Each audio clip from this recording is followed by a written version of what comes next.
Thor 4, or Thor Love and Thunder. The Marvel movie with so much hype but went south so fast. The biggest thing about Thor 4 for me, and the reason why it's like at best a C-, is the fact that Thor needed to grow.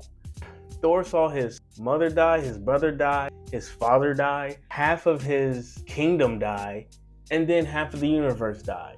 And we seen him kind of in a funk in Endgame, and that was a good part for him to be in because of so much that happened. And then the one thing that he has in his past, which is Jane Foster, is diagnosed with cancer.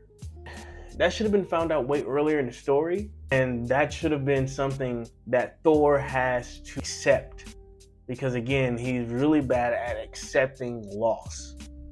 And then here comes Gore. To Thor's counterpart, Gore has also lost everything, but Gore is not a god, and he doesn't have the control that a god has. So his reasoning behind hating the gods makes sense, and that should also hit Thor. Like, oh, I understand you. I have failed at everything. I'm a god to people, and I have failed them every which way, and I have failed myself every which way. And that should be the dichotomy between those two, right? And Thor, at the end of the movie, he should find out that, hey, he still has to fight. He has to keep moving forward, because that's what brings people hope. The hope for a better future, the hope to keep moving forward. And that's what he learns. And he moves forward by letting go of Jane Foster, knowing that she has cancer and that she has to die. And moving forward by taking Gore's kid and raising her by himself. That is a huge character arc. Yeah, and that's why I think it should end. I think Thor should know that Gore was right, but at the same time, he has to keep moving forward. He has to be a better god in general, be a better god to his people, which makes him have to be a leader for his people.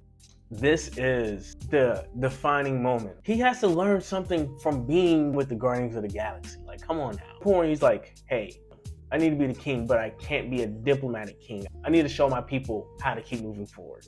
And at the end of the movie, it should be him, Love, and the rest of the Warriors 3, whoever is still alive, going out into the universe and not only protecting other people, but finding an actual world and home for the rest of the Asgardians, right? Giving them hope that, hey, they can be whole again. They don't have to be a refugee on a different planet. That to me, I think that would have been a way better movie than what they did. I mean, obviously, jokes, all needs to be cut down on. I think Thor to go from a C- at best to an A+, I think Thor needs to grow.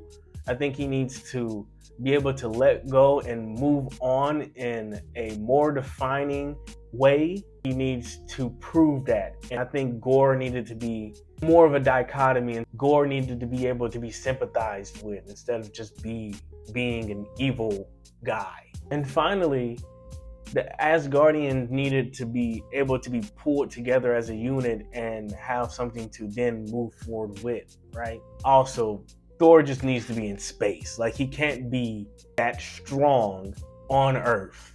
Put that man in space and let him be the Viking, Norse warrior of travel. Norse people were really travelers. And from what I understand, I could be completely wrong. The Asgardians need to have their own world, and Thor needs to be responsible for the Asgardians. Him keep running from his responsibilities of being King Thor is ridiculous. He needs to go to that point. He has not been close to a King Thor in 4+ movies, actually, if you count the Avenger.